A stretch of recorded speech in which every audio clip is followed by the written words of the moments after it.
अभी हम ये नहीं बोल सकते कि कैंसर क्योरेबल नहीं है। अभी बहुत सारे ट्रीटमेंट्स आ चुके हैं और बहुत सारे कैंसर क्योरेबल है अभी। लेकिन अभी जो है, अभी तो हमारा इतना डेवलपमेंट हो चुका है, इतना प्रोग्रेस हो चुका है डायग्नोस्टिक मोडालिटीज़ में भी, कि अभी तो हम ये भी जान सकते हैं कि कौन से जेनेटिक चेंज की वजह से ये बीमारी हो रहा है। Curable cases we will try and make it a point that they get the entire treatment. So definitely अगर कुछ रिस्की भी है, कुछ जो भी है, हम उनके पीछे पड़े रहते हैं कि ये ट्रीटमेंट कराइए कराइए कराइए।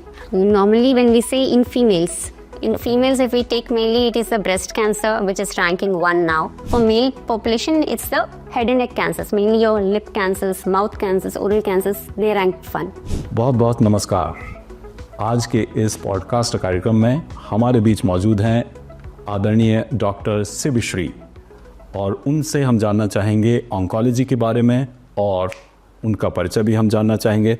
तो सबसे पहले मैं रिक्वेस्ट करूंगा डॉक्टर शिवश्री से कि अपना परिचय दें और बताएं कि उनने ऑन्कोलॉजी कैसे अपना स्पेशलाइज्ड सब्जेक्ट बनाया। सभी को नमस्कार। I am doctor Shivashree, medical oncologist. Basically मैं हैदराबाद से हूँ। मैं अपना DM oncology RDR cancer institute Chennai से की हूँ और अभी तो प्रैक्टिस में अगरतला में कर रही हूँ।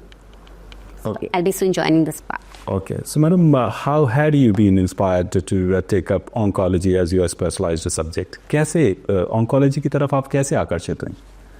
So MD के बाद जो है, जो सुपर स्पेशलाइजेशन ब्रांच जो चूज़ करना था, तो उस टाइम पर देखे तो ऑन्कोलॉजी एक ऐसी ब्रांच है जिसमें हर day there is an evolution, still there is a lot of research going on and हर दिन हम कोशिश करते हैं कि ऐसा कुछ दवाई मिल जाए ताकि ये बीमारी ठीक हो जाए।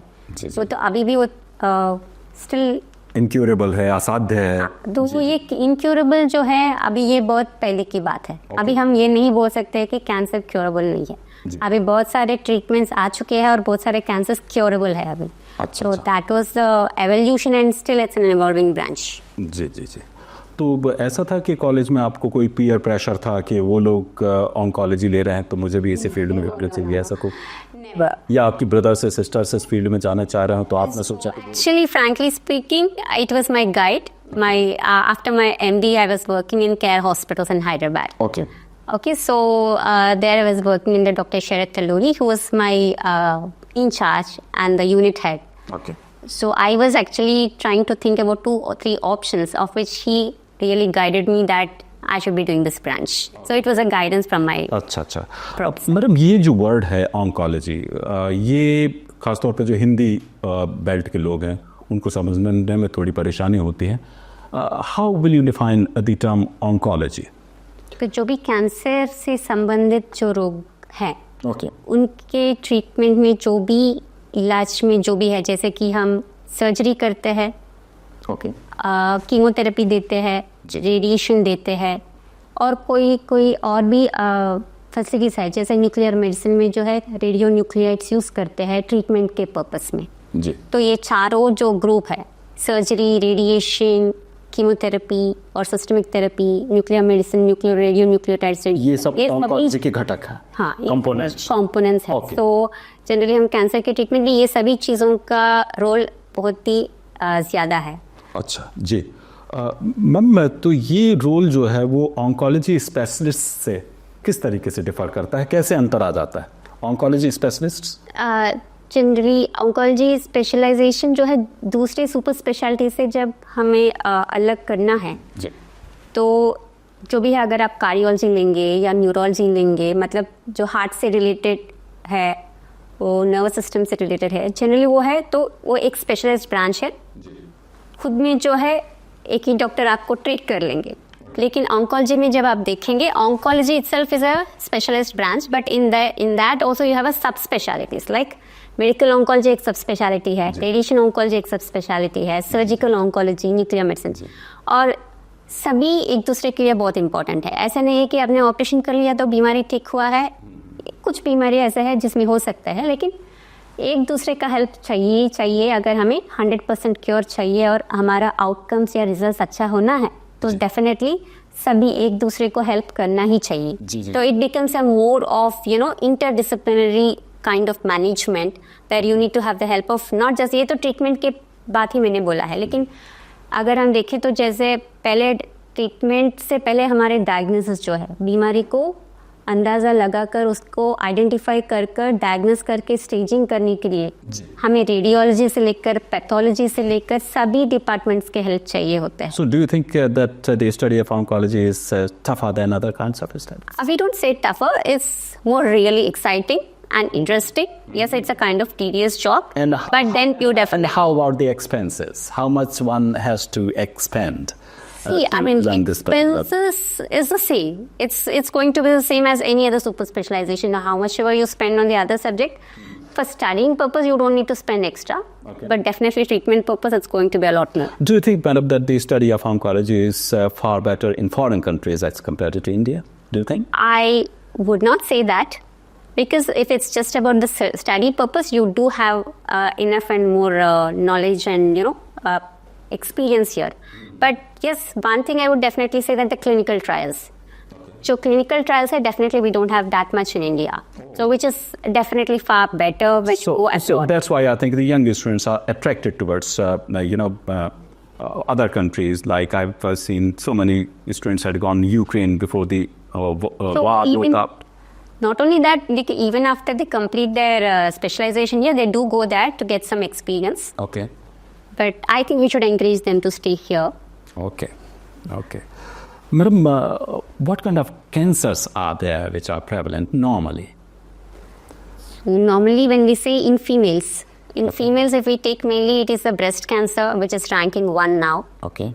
In the entire world. In India, still in rural parts, we do see cervical cancer the most common. Cervical cancer, Cervical cancer in the rural areas. But in metropolitan cities and all, it's the breast cancer. मतलब Which is क्यों है ये अंतर कि urban territory में हम देखते हैं कि ब्रेस्ट कैंसर जो है वो डोमिनेट करता है और सर्विकल कैंसर रूरल एरियाज में क्या है? So because it's mainly the pathogenesis and what leads to that. Okay. अगर हम breast cancer देखेंगे तो जो risk factors है वो अलग है. Mainly, there are many kind of risk factors. Like it depends, like the age of first childbirth, the hormonal therapy and the hormone replacement therapy they take.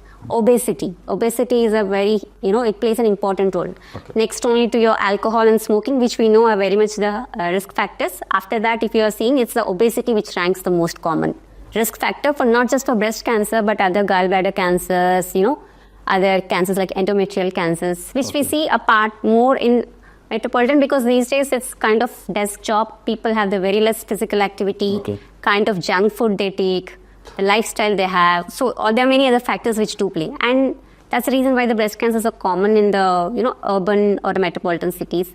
And once we take cervical cancer, so cervical cancer is mainly caused by a virus. It's something related to your hygiene and the और ये cleanliness and all this. ये ग्रामीण क्षेत्रों में ज़्यादा पाया जाता है और खासतौर से महिलाओं में madam. Yeah, this is only for the females. What I'm speaking about is only for females, because cervix, it's a part of your female genital tract. Okay, so it's seen in females only. So because of the low standards of the cleanliness and aware. मैं आपको interrupt कर रहा हूँ. अभी देख रहे हैं हम युवाओं में कि तंबाकू खाने की इनकी आदत होती है, पान मसाले बहुत ज़्यादा खाते हैं. क्या माउथ कैंसर भी इसी तरीके से खतरनाक तरीके से बढ़ रहा है आगे? Definitely. So when you say in males, in females, as I said, it's a breast cancer in your urban population and cervical cancer in your rural population. Likewise, when we say in India, for male population, it's the head and neck cancers, mainly your lip cancers, mouth cancers, oral cancers, they rank 1. Okay. And then following that, you have your lung cancers and all these things. अच्छा madam, मुझे ये बताइए कि जब cancer होता है तो कोशिकाओं का क्या होता है, सेल्स का क्या होता है? मैंने कहीं पढ़ा था, मैं इतना डीपली नहीं पढ़ा, मेरा सब्जेक्ट भी नहीं रहा. क्या उसमें सेल्स का गुच्छा बनता है? Is it a kind of tumour and there are 2 kinds of tumours? Yes madam, तो प्लीज उसके बारे में थोड़ा बताओ. Okay. So generally, हमारे शरीर में जो सेल्स है वो इवन इन नॉर्मल पीपल में भी जो सेल्स है वो डिवाइड होते हैं. जी. Okay, each cell divides into 2 into 4 and like that. So that is a division which happens at a balanced rate. So जैसे हमारे शरीर में जो एक सेल डिवाइड होकर 2 सेल्स में और 4 सेल्स में बनता है, वैसे ही उसी प्रकार जो सेल्स मरना होता है, aged senescent cells, they get degenerated and they die off. So there is always a homeostasis or a balance between the cell production and the cell destruction. That's how the balance is maintained. Ji. So in neoplasia or when we say neoplasia is cellular growth, then the cells they divide rapidly and there is uncontrollable growth, undivided uncontrollable growth that forms a tumor. यानी कोशिकाओं का विभाजन नहीं हो पाता है, वो उनकी ज्यादा होता है, कोशिकाओं का विभाजन, सेल का जो डिवीजन है वो बहुत ज्यादा होगा, तो जिस स्टेट पर होना चाहिए उस स्टेट से अधिक होता है। अच्छा, तो जब ये होता है तो वो 2 टाइप के ट्यूमर्स बन सकते हैं। एक है बिनाइन ट्यूमर्स, जो होता है कि वो एक गार्ड बन जाता है, मतलब जो सेल्स जो है वो बहुत ज़्यादा डिवाइड होता है और एक ही जगह पर गार्ड बन जाता है, लेकिन वो उस जगह तक सीमित है, it just limited to that area. तो इससे कोई हानि नहीं होती है, उस जगह पर आपको एक गार्ड हो सकता है बस। इसे हम बिनाइन ट्यूमर बोलते हैं।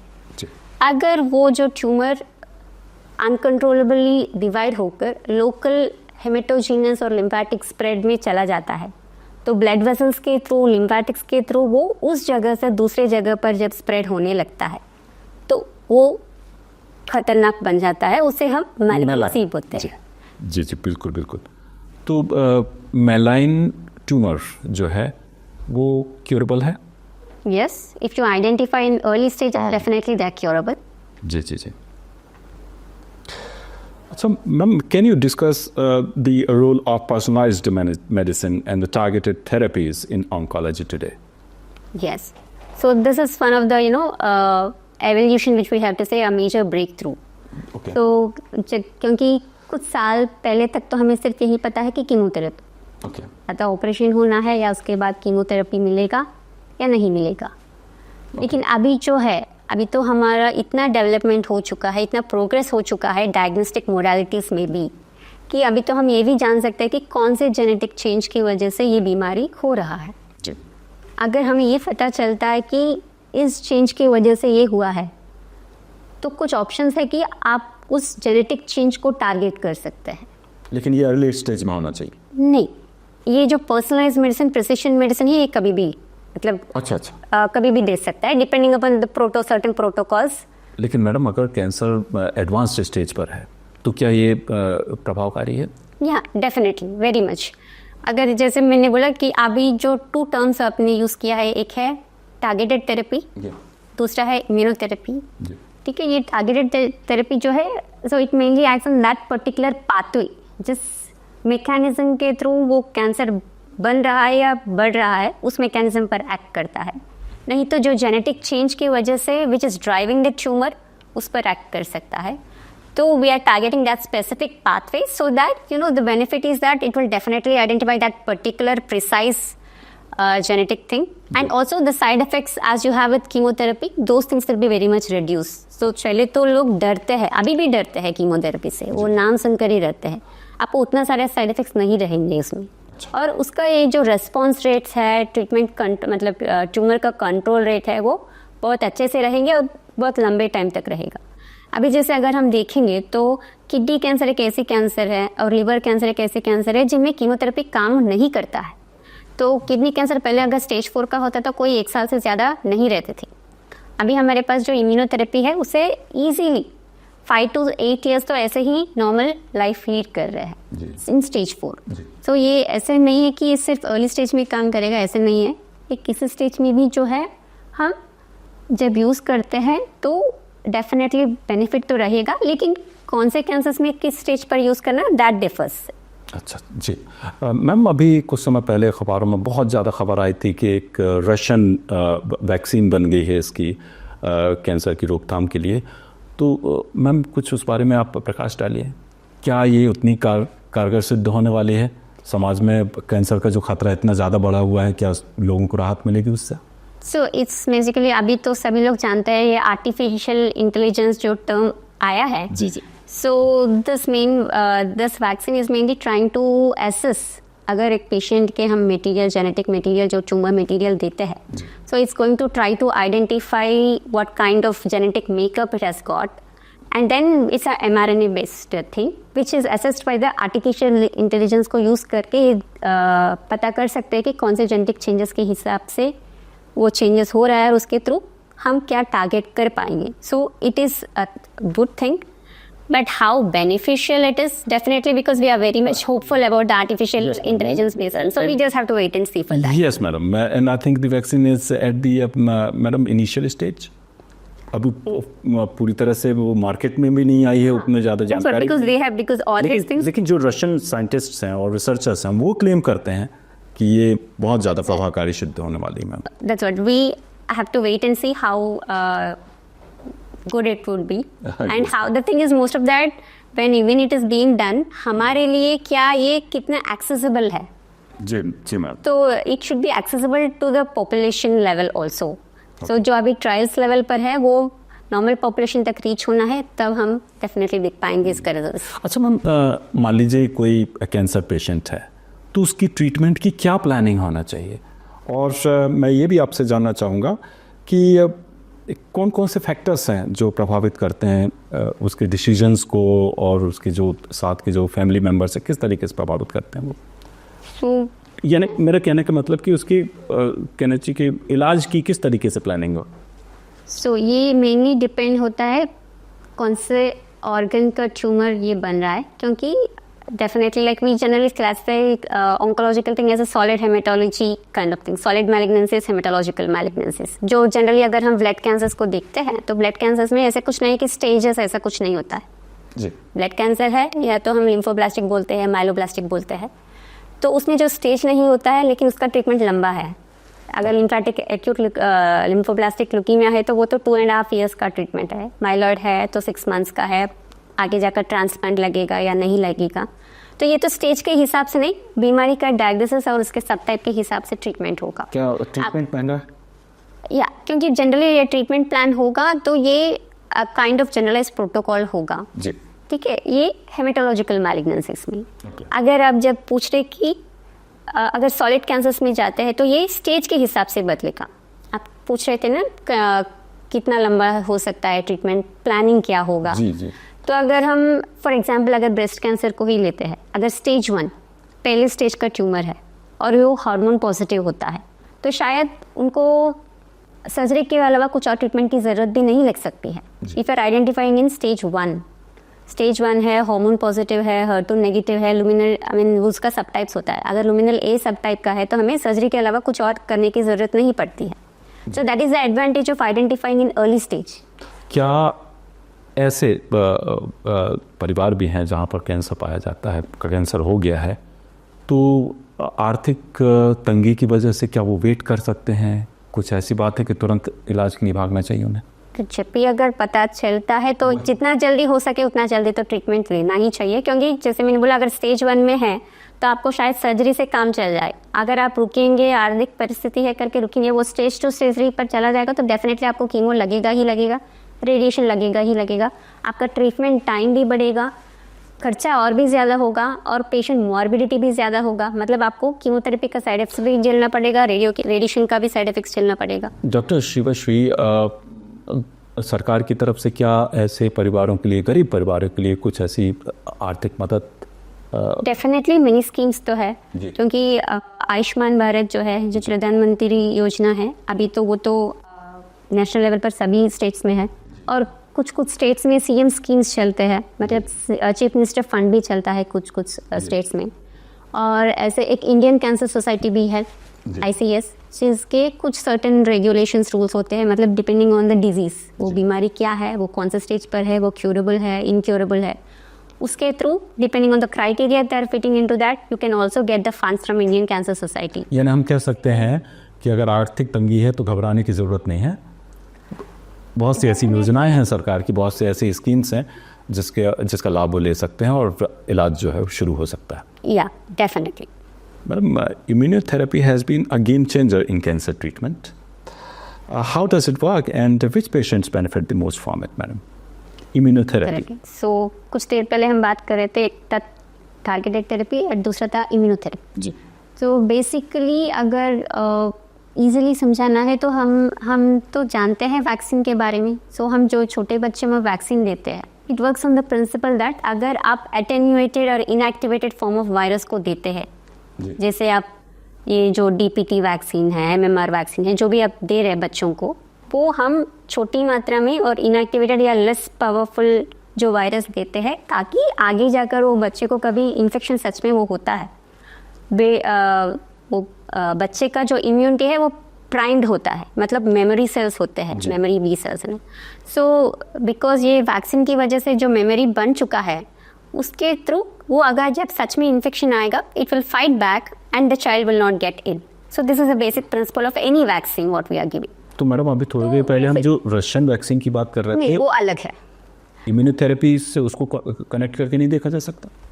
वो भी तो सी बिकॉज इम्यूनिटी ही बढ़ाएगी। वही वो एक मतलब इम्यूनोथेरेपी में बहुत सारे हैं। अगर उसका तो जो एंटीबॉडी ड्रग कॉन्जुगेट्स है, आपका जो डेंड्राइटिक सेल वैक्सीन थेरेपी है, और जो बिकॉज उसमें भी सब ब्रांचेस हैं, तो वो एक टाइप का इम्यूनोथेरेपी बोल सकते हैं जी, ठीक है। But it's mainly working on the basis of artificial intelligence, जो we are taking the help of that to identify what kind of new antigens can be produced and can be used. Okay. तो अभी जो मैं बोल रही हूँ वो सिर्फ मैकेनिज्म, सो इम्यूनोथेरेपी कैसे वर्क करता है। Okay. तो वैसे ही हमारी बॉडी में कैंसर सेल्स बहुत इंटेलिजेंट है। सो जो कैंसर सेल्स है वो ऐसे है कि वो it will mask the immunity, it will just escape the defence mechanism of the body, so that the body defense mechanism will not identify the cancer cells. That is why, मतलब अगर cancer किसी को एक बार होता है, treat हो भी जाता है, फिर भी आता है जी, राइट जी। 5 साल हो या 6 साल हो या 1 साल हो, कभी ना कभी वो कुछ लोगों को फिर से उभर के आता है, रिसरफेस होता है। तो ये किस लिए? क्योंकि जो हमारा जो बॉडी मैकेनिज्म है, वो defence mechanism is not able to identify that escaped cancer cells which again regrow and multiply and come back. So हम यहाँ क्या करते हैं इम्यूनोथेरेपी में, जो जनरली जो कैंसर सेल्स और हमारे बॉडी के जो डिफेंस मैकेनिज्म है, ये रोग प्रतिरोधक क्षमता या जी, तो इन दोनों के बीच जो चेक मैकेनिज्म बना रहता है, मतलब जो इंटरेक्शन जो नहीं होने के लिए जो कैंसर सेल्स जो मास्क करके रखते हैं, we are going to unleash और release at brakes, so that our T cells are going to go and identify the cancer cells. तो आइडेंटिफाई करते हैं एक बार, तो so next time it will try to happen in such a way that it can attack the cancer cells. So जो अभी तक वो traffic check mechanism की तरह है, so पहले तो नहीं होता था, वो नहीं रिकॉग्नाइज कर पाता था, लेकिन अभी ये इम्यूनोथेरेपी ड्रग हम देंगे जी, वो जो चेक मैकेनिज्म है उसे हटा देता है। अच्छा मैम, मैं जानना चाह रहा था कि जो कैंसर पेशेंट होता है वो भावनात्मक रूप से भी बहुत बुरी तरह से टूटता है। उसके फैमिली मेंबर्स तो प्रभावित होते हैं, लेकिन वो भावनात्मक रूप से बहुत आहत होता है। तो ऐसे कैंसर पेशेंट्स को किस तरीके से संभालना चाहिए? उसका खुद का क्या आउटलुक होना चाहिए अपने खुद के प्रति? कैसे वो संभले? How can he manage himself emotionally?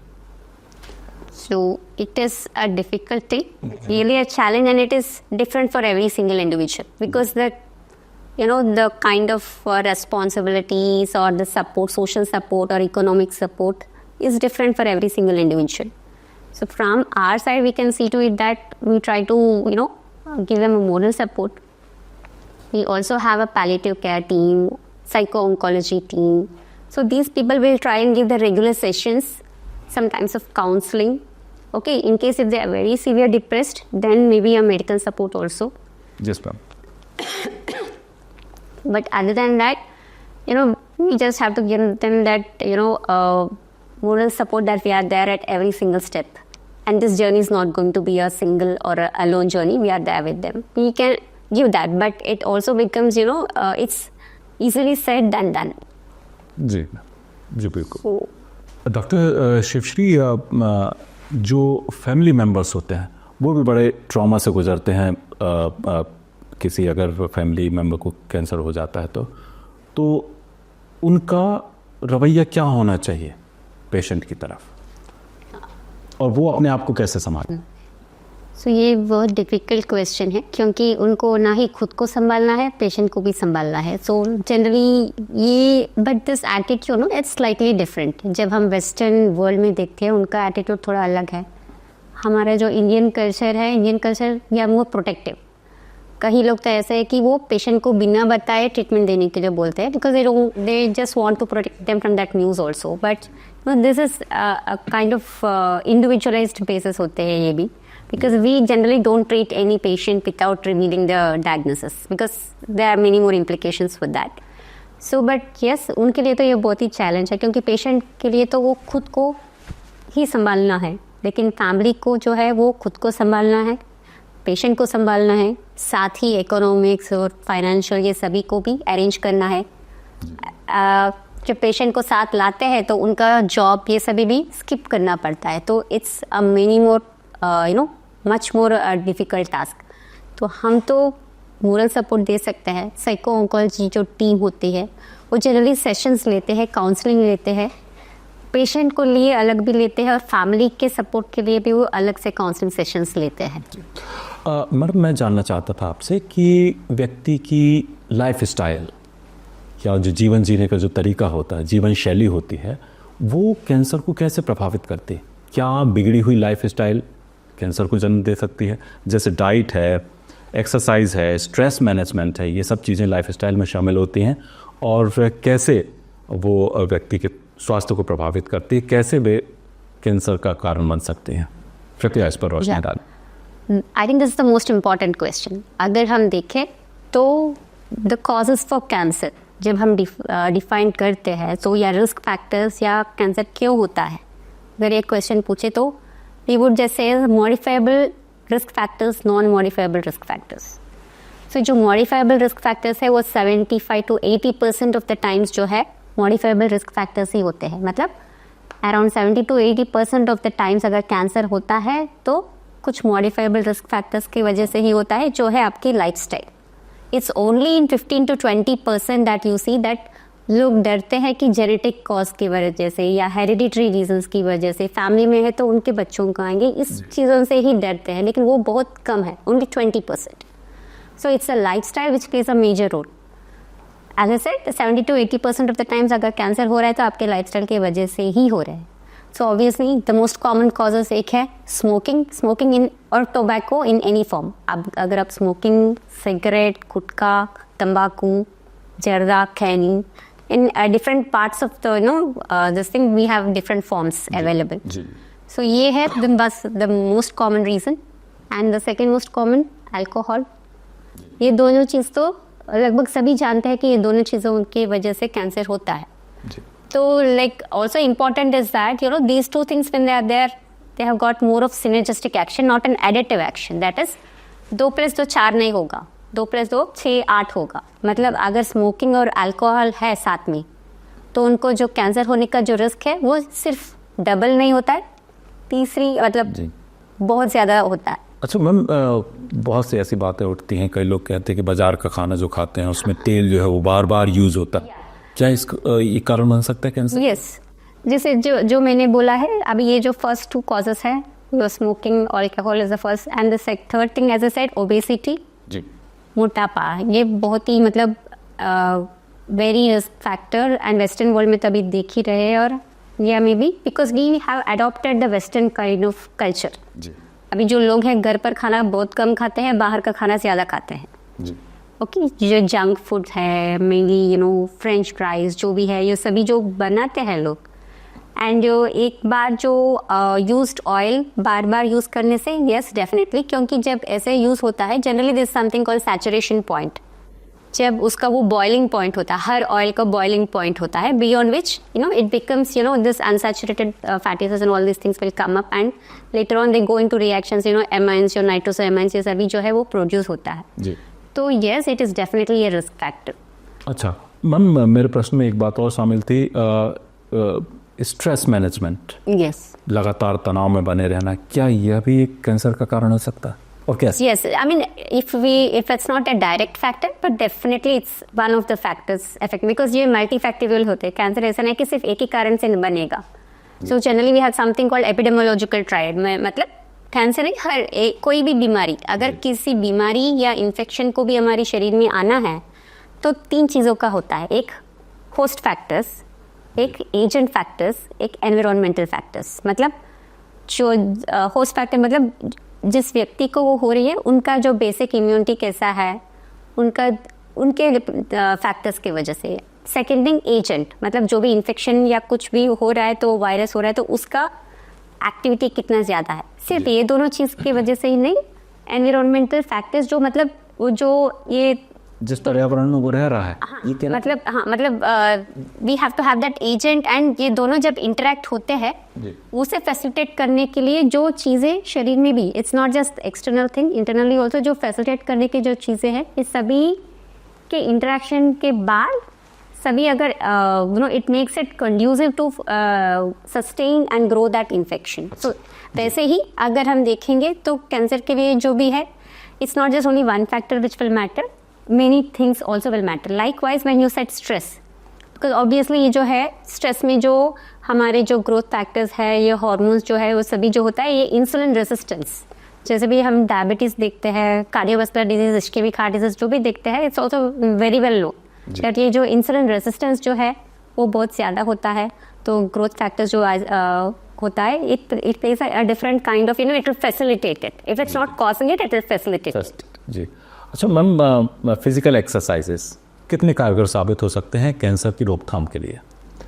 Yes, शारीरिक अभ्यास। यस जी। At least minimum of 20 minutes a day for at least 5 days a week. This is something which we see. Any particular kind of exercises like swimming, cycling, walking? Everything is good. Even a brisk walk is fine. We at least say at least for minimum 20 minutes a day for 5 days a week, you at least have to do a brisk walk. That would be helpful. It's not just for cancer, it's for an entire overall health.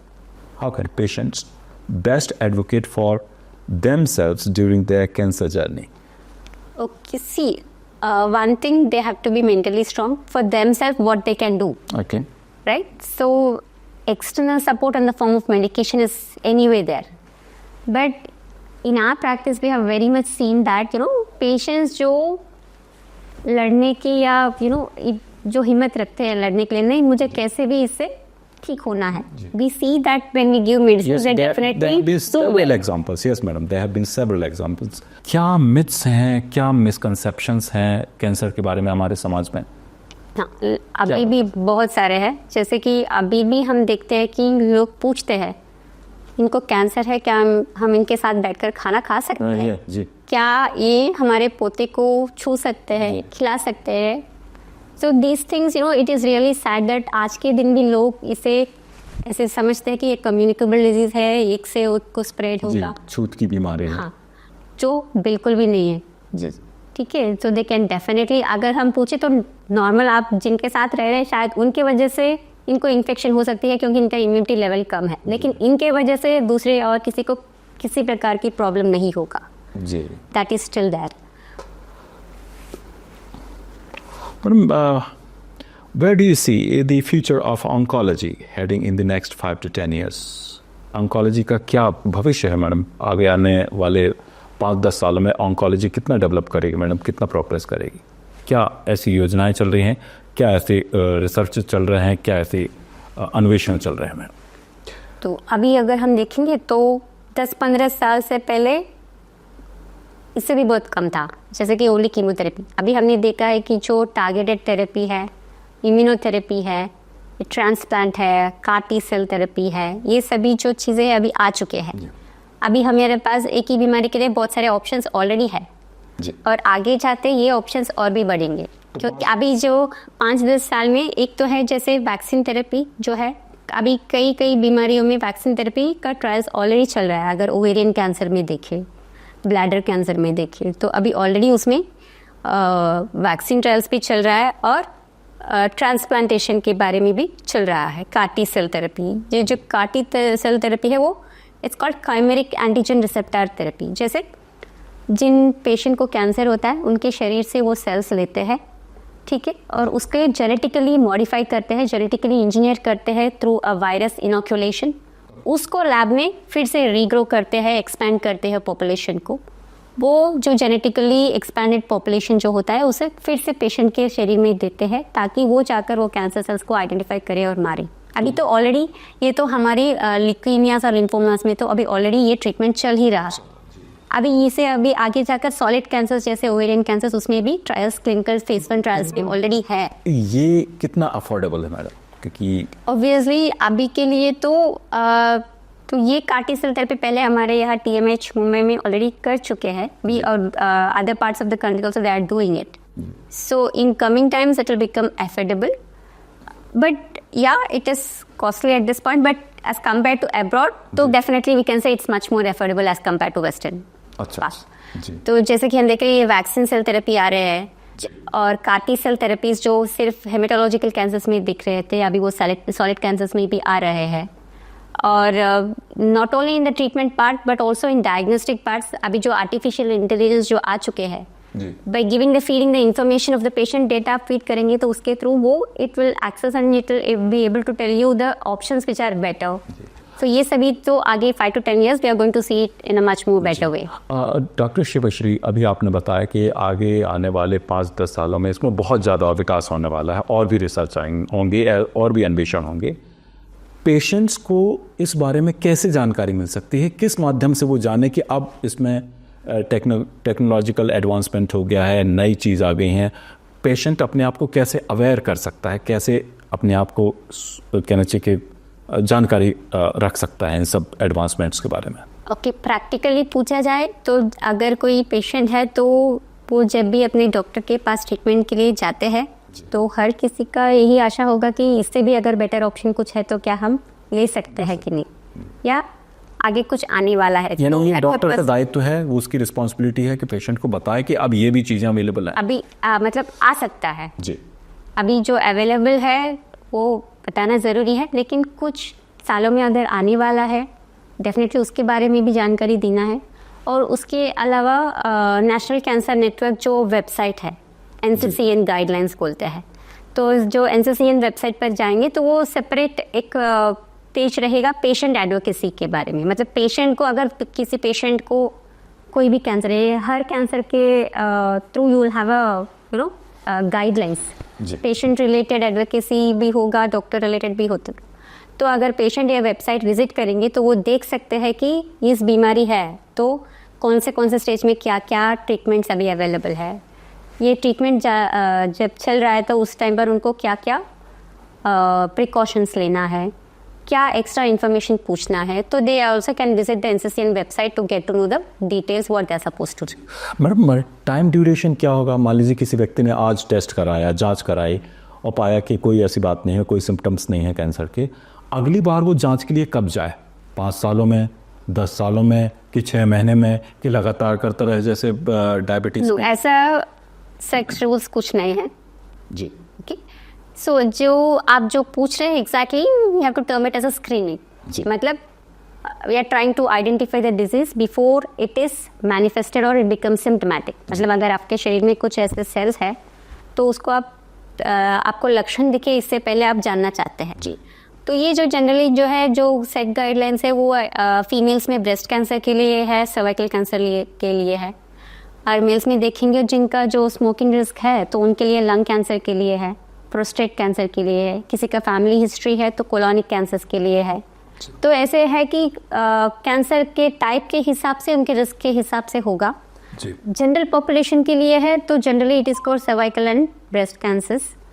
Prostate cancer case to case you can choose it. So but ऐसा कुछ नहीं है कि ये 6 months में definitely करना चाहिए, ऐसा कुछ फ्रीक्वेंसी नहीं है। अगर आप पूछते हैं तो जनरली अगर ब्रेस्ट कैंसर के लिए तो साल में 1 बार मैमोग्राम करना जरूरी है, ईयरली वंस। अगर आप सर्वाइकल कैंसर के बारे में पूछेंगे तो इट डिपेंड्स। अगर pap smear test and HPV DNA test जो है अगर दोनों भी कराते हैं तो 5 साल में 1 बार करा सकते हैं अगर वो नेगेटिव है। ये बहुत महत्वपूर्ण जानकारी दे रहे हैं डॉक्टर आप, बहुत महत्वपूर्ण जानकारी है। जो पॉडकास्ट के हमारे दर्शक हैं वो भी इसको जानकर बहुत खुश होंगे कि जो आप बता रहे हैं कि इतने समय में ये हो जाना चाहिए। मैमोग्राफी जो है वो साल में 1 बार करना generally, because we advise it beyond 40 to 45 years के बाद। और सर्वाइकल के बारे में आप कुछ कहें? सो अगर ब्रेस्ट कैंसर के बारे में है तो 40 to 45 ईयर्स के बाद साल में 1 बार मैमोग्राम होना चाहिए जी। अगर सर्वाइकल कैंसर है so generally beyond the age of 21 years when we say mainly they are doing, no it depends if it is a pap smear test जो गायनिकोलॉजिस्ट एग्जामिन करके पैप स्मीयर टेस्ट करते हैं। अगर सिर्फ क्योंकि हर जगह पर it is not possible to get a HPV DNA testing, तो सिर्फ पैप स्मीयर टेस्ट ही अवेलेबल है तो वो 3 साल में 1 बार करवाना पड़ेगा। नेगेटिव है तो अगले 3 साल के बाद कराना है। अगर आपको HPV DNA टेस्ट भी अवेलेबल है पैप स्मीयर के साथ, दोनों भी करा सकते हैं एट ए टाइम, 5 साल में 1 बार करना पड़ेगा up to the age of 65 years. कितने महंगे हैं मैडम ये test? Those things are not too costly. These things are very much affordable. Okay. यानी जो मध्यम वर्ग का परिवार है भी या कर सकते हैं। ये टेस्ट करवा सकते हैं करवा जितने ड्यूरेशन में आपने बोला, जितनी फ्रिक्वेंसी के साथ। अब मैम अभी अगर कोई केस आया है कैंसर का, कोई नया पेशेंट है, तो क्या सलाह देना चाहेंगे मैडम आप उसको, क्या परामर्श देना चाहेंगे, कैसे उसकी लाइफ स्टाइल हो, कैसे उसकी अप्रोच हो अपने कैंसर डिसीज़ के प्रति, कैसे आगे बढ़े वो? क्योंकि जनरली ये जो है ये काउंसलिंग है वो डिफर्स जैसे कि स्टेज के हिसाब से। अगर मुझे पता है कि डेफिनेटली ये क्योर होने वाला है, अगर अप टू स्टेज 3 है, जो मुझे पता है कि ये ट्रीटमेंट से ये डेफिनेटली क्योर हो जाएगा, ठीक हो जाएगा, तो उनका काउंसल अलग होता है। अगर स्टेज 4 में है जिनको हम क्योर नहीं कर पाएंगे, तो at least even in that case we go depending upon the patient's age. Patient का एज क्या है, उनका कोई और बीमारियां है क्या। अगर एल्डरली पेशेंट है, उनको ऑलरेडी किडनी का प्रॉब्लम या हार्ट डिजीज़ है, तो उनमें हमारा the goal of treatment is different जी। और अभी हमने थोड़ी देर पहले डिस्कस किया था मैडम, विल पावर, उसकी जो इच्छा शक्ति है वो होना चाहिए स्ट्रांग, तो वो उभर सकता है। काफ़ी कुछ कहना चाहिए कि इससे राहत मिल सकती, पूरी तरह तो नहीं लेकिन फिर भी थोड़ी उसको राहत मिल सकती है काफ़ी हद तक madam. So definitely in curable cases, we will try and make it a point that they get the entire treatment. So definitely अगर कुछ रिस्की भी है, कुछ जो भी है, हम उनके पीछे पड़े रहते हैं कि ये ट्रीटमेंट कराइए। अगर स्टेज 4 का बीमारी है और पेशेंट के कंडीशन क्या वो ट्रीटमेंट लेने के हालत में है कि नहीं, इट्स इम्पॉर्टेंट। बिकॉज ट्रीटमेंट देना इम्पॉर्टेंट नहीं है, ट्रीटमेंट लेना भी इम्पॉर्टेंट है, और जो ट्रीटमेंट हम देते हैं उससे कितना बेनिफिट हो रहा है ये भी इम्पॉर्टेंट है। अगर मुझे इनका ज़िंदगी बढ़ाना है, अगर इनका लाइफ टाइम 6 मंथ्स है, शायद मेरे ट्रीटमेंट से वो 1 ईयर बन सकता है जी। लेकिन अगर वो 6 में एक्स्ट्रा महीने जो उनको मिल रहा है, अगर उनको सिर्फ ट्रीटमेंट के साइड इफ़ेक्ट्स के वजह से वो 6 महीने अगर उनको बेड में ही बिताना पड़ रहा है, तो उस ज़िंदगी का इतना ज़्यादा फ़ायदा नहीं है, राइट? जी जी। What is important is to give them a prolonged life, at the same time maintaining the quality of life. If the quality is not maintained, then there's no point of that treatment as such. Okay. So there are many things when we discuss with the patient and the family before going for any kind of protocol. Okay, madam, if the cancer has reached the stage where it's incurable, do we have in our law the provision for euthanasia? No, as of now we don't have euthanasia. Okay, but there is a directed bill which have come up recently, wherein when we feel that if they have gone to an extent that, there is no further use of continuing the, because generally जब ऐसे condition में आ जाता है, जो लोग knowingly or unknowingly sometimes when they land up in ICU, they are on ventilatory support, they are on inotropes, BP maintain करने के लिए जो दवाई है। So in that case, they can make a will prior in that if such a thing is going to happen, the family, they will nominate one family person who can take a call on that, and they can give a decision to withdraw those supports. So that is available now. So generally this is a very important part, which that's why. जी ma'am, वो जो stage है जिसकी मैं बात कर रहा हूँ, जो केयर गिवर्स हैं, फैमिली मेम्बर्स हैं, जो उसके आसपास रहने वाले लोग हैं, सब तरीके से फ्रस्ट्रेट हो चुके हैं। कुछ कहना चाहिए कि उसकी हालत में, उसके स्वास्थ्य में कोई सुधार नहीं हो रहा है। So I think there should be provision for euthanasia madam in our country legally. See, at the end when we say we are trying to just give them a peaceful life, but euthanasia still it's not there. But we can try to see to it that we can withdraw the supports which they are on after a proper, a judgment made by the treating doctor and with another team, doctor which will be there. There's a protocol for that. So generally when the palliative care team is associated, they will try to, counsel the patient and the family prior and take this kind of concerns prior itself. Okay. Not euthanasia. Okay. Madam, हमारे जो viewers हैं वो cancer के बारे में और ऐसी ही जानकारी, नए तथ्य कहाँ से प्राप्त कर सकते हैं? क्या सोर्स ऑफ इंफॉर्मेशन हो सकता है उनके लिए? क्योंकि अभी तो हमारे पास सोशल मीडिया तो इतना है, तो आप यहीं पर ट्विटर पर भी जाएंगे तो कोई भी नया ड्रग आया है तो उसके बारे में चर्चा ये सभी होते हैं। जैसे मैंने बोला है, अगर आपको NCCN, क्योंकि अभी तो गाइडलाइंस है, नेशनल कैंसर नेटवर्क है जी, ESMO European society of oncology है, तो इनकेस अगर कोई फैमिली मेम्बर या फ्रेंड्स किसी को ऐसा कुछ है, आप अगर जानना चाहते हैं particularly in specific to any disease and all, you can definitely visit those websites and try to get the information. अच्छा जी मैम, अपोलो हॉस्पिटल इसमें किस तरीके से योगदान दे रहा है मैडम अभी? क्या तो आप सभी तो जैसे जानते ही होंगे, because Apollo is the first institute wherein they were able to start the proton therapy in the country. जो अगर आप रेडिएशन में देखेंगे तो जो one of the advance techniques जो प्रोटॉन थेरेपी है, जिसके जाते आपका साइड इफ़ेक्ट्स कम होगा और सराउंडिंग एरियाज़ का रेडिएशन जो है वो बहुत कम मिलेगा और प्रिसाइसली टारगेट पर ही करते हैं। जो चेन्नई में है वो तो पहले फर्स्ट इंस्टीट्यूट है प्रोटॉन थेरेपी। वैसे it's one of the leading organisations okay to start many of the advanced treatment modalities. जी अभी हमारे पास जैसे है कि सिर्फ ना ही केवल oncological facilities in the form of surgery या रेडिएशन या कीमो, हम ये भी इनकलकेट करना चाहते हैं कि ये पैलिएटिव केयर टीम जो डे 1 अगर किसी को डायग्नोस हुआ है तो डायग्नोस होने के बाद अगर वो क्योरेबल है तो क्योरेबल होने तक जितना भी टाइम लगता है पेशेंट को सस्टेन करके stably they have to come for the treatment regularly. Ma'am अभी अपोलो की एक ब्रांच जो है वो महाकौशल एरिया में जबलपुर में भी कहने चाहिए ओपन हुई है, तो क्या लगता है मैडम इस एरिया के इस क्षेत्र के लोगों को कैसे लाभ पहुंचाएगा अपोलो हॉस्पिटल? जैसे आप कह रहे हैं और हम बात कर रहे थे, जैसे अपोलो चेन्नई जो है one of the Pioneer institutes जो पहले प्रोटॉन थेरेपी स्टार्ट किया और सभी एडवांस्ड थेरेपिस्ट जो अवेलेबल है उसका ही एक ब्रांच अभी जो जबलपुर में ओपन हो रहा है यहाँ पर। तो we are trying to get all the unique qualities and the kind of treatments which they are giving there. They are trying to provide, we are trying to provide all such kind of facilities here at a very feasible kind of environment. तो यहाँ के लोगों को ये अभी facility है कि वो वहाँ जाए भी ना, यहीं पर रहकर उनको वो सारा फैसिलिटीज यहाँ पर अवेलेबल होने वाला है। यहाँ पर जो पेट स्कैन है जो इस एरिया में यही फर्स्ट सेंटर है जो पेट स्कैन को शुरू कर रही है जी। सो दैट इज़ अवेलेबल जो जिसके जाते हुए हमें ट्रीटमेंट स्टेज के बारे में जानकारी मिलेगा। ट्रीटमेंट जब हम कीमो देते हैं उसका रेस्पॉन्स क्या है ये भी असेसमेंट में मदद मिलेगी। ट्रीटमेंट को अगर अल्टर करना है ये सभी चीज़ें जो है पेट स्कैन का एडवांटेजेस है जो यहाँ पर अभी फर्स्ट इन द प्लेस जी। और वैसे ही अभी जो रेडिएशन में जो लिनैक मशीन है तो एडवांस मेडिसिन जो है वो सभी यहाँ पर अवेलेबल है। अगर हम मेडिकल ऑन्कोलॉजी के बारे में देखेंगे तो कीमोथेरेपी के साथ साथ हम जो अभी प्रिसिशन ऑन्कोलॉजी या पर्सनलाइज ट्रीटमेंट जो कह रहे हैं, जो टारगेटेड थेरेपीज़ और इम्यूनोथेरेपीज़ जो है वो सभी अभी यहाँ पर डेफिनेटली अवेलेबल है।